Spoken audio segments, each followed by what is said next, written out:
Hello बच्चों, good evening all of you.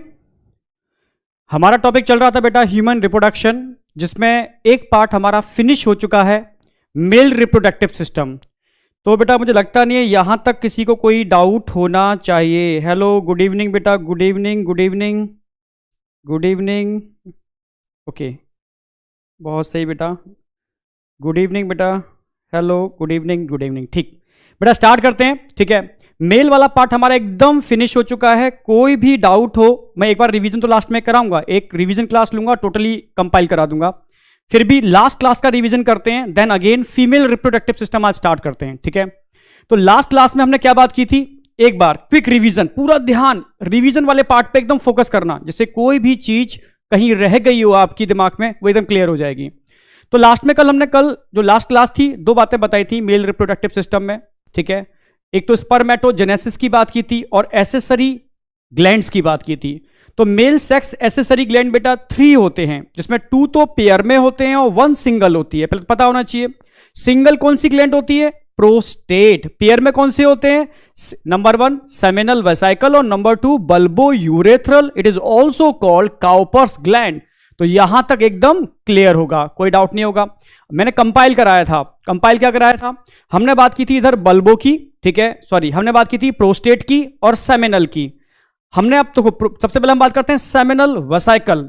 तो semen भी हमने बताया था आपको, सीमन होता क्या है, स्पर्म प्लस इन तीनों ग्लैंड का जो फ्लूइड है, इसको सेमिनल प्लाज्मा बोलते हैं। आप समझ रहे हो ना मेरी बात, तीनों ग्लैंड के फ्लूइड को सेमिनल प्लाज्मा बोलते हैं। और इस सेमिनल प्लाज्मा को अगर स्पर्म के संग जोड़ा जाए तो उसको सीमन बोलते हैं। क्लियर होगा आपको। तो अगर हम बात करते हैं कि मैक्सिमम सीमन का जो पार्ट है वो कौन बनाता है, नंबर 1 सेमिनल वेसाइकल।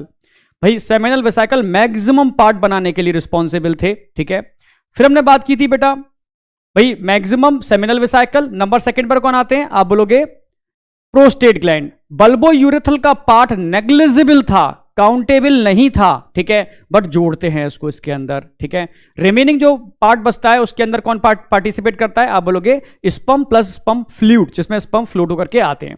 इन सब के मिलने से क्या बन जाता है, आप बोलोगे सेमिनल। इन सब के मिलने से क्या बनता है, सीमन का फॉर्मेशन हो जाता है। अब हम कंपाइल करते हैं।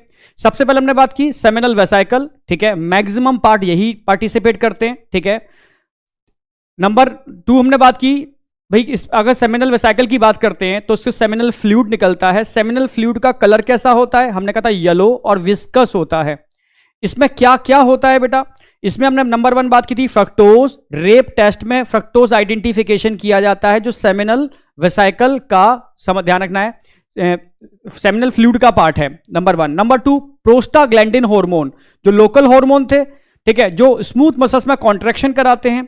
सीमन जब रिलीज होता है वजाइनल ट्रैक में, तो वहां कॉन्ट्रैक्शन के लिए रिस्पॉन्सिबल होते हैं, जो स्पर्म को मोटिलिटी प्रोवाइड कराता है, नंबर 2। नंबर 3 हमने बात की थी कि ऐसे प्रोटीन भी होते हैं जो सीमन को कोएगुलेट करा देते हैं, कोएगुलेटिंग प्रोटीन, यानी इनको क्लॉट करने वाले प्रोटीन, यानी fibrinogen also present in seminal fluid. तो 3 बातें ध्यान रखनी है, number 1 fructose, number 2 prostaglandin, number 3 हमने बात की थी यहां पर, ठीक है, जो कि स्पर्म को क्लॉट कर देते हैं, फिब्रिनोजन। ये 3 कहां होते हैं, सेमिनल फ्लूइड में। जबकि प्रोस्टैटिक फ्लूइड की बात करते हैं, ठीक है, जो मिल्की कलर का होता है, ठीक है, अगर इसकी बात करते हैं तो ये फ्लूइड टोटली स्पर्म को एक्टिवेट करता है, क्योंकि इसमें सब कुछ एक्टिवेशन वाला है। जैसे सिट्रिक एसिड है, सिट्रिक एसिड कहीं ना कहीं एक्टिवेशन में पार्टिसिपेट करता है।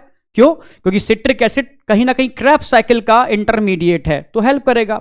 नंबर 2, भाई इसके अंदर वो प्रोटीन है जो क्लॉटेड सीमन को डीक्लॉट करते हैं। पर डीक्लॉट कब करेंगे, जब वजाइनल ट्रैक में एंटर करेगा, क्योंकि वजाइनल ट्रैक में मीडियम एसिडिक होगा, तब वो एक्टिवेट होगा, तब ये मैकेनिज्म अपना स्टार्ट करेगा। ठीक है, यानी फिब्रिनोलेसिन, इसके अलावा एंटीबायोटिक भी होते हैं इसके अंदर, ठीक है, वो क्लियर था। और कैल्शियम और फॉस्फेट आयन होते हैं जो स्पर्म की मोटिलिटी को इंक्रीज करने के लिए रिस्पॉन्सिबल होते हैं।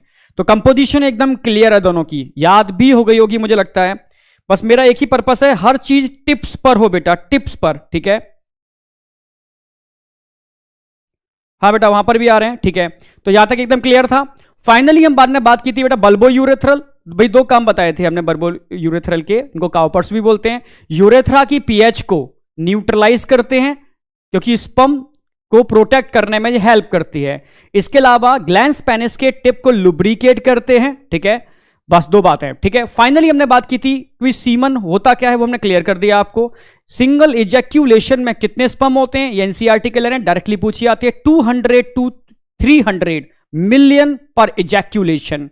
अगर वॉल्यूम पूछेंगे तो कितना, 2.5 to 5 ml वॉल्यूम होना चाहिए, ठीक है। तो यहां तक क्लियर था। और मैंने यह भी बताया था बेटा कि नॉर्मल फर्टिलिटी के लिए मिनिमम एक रिक्वायरमेंट है कि जो सीमन निकलता है उसमें 200 से 300 मिनिमम स्पर्म होने चाहिए, तभी वो नॉर्मल फर्टिलिटी काउंट होगी।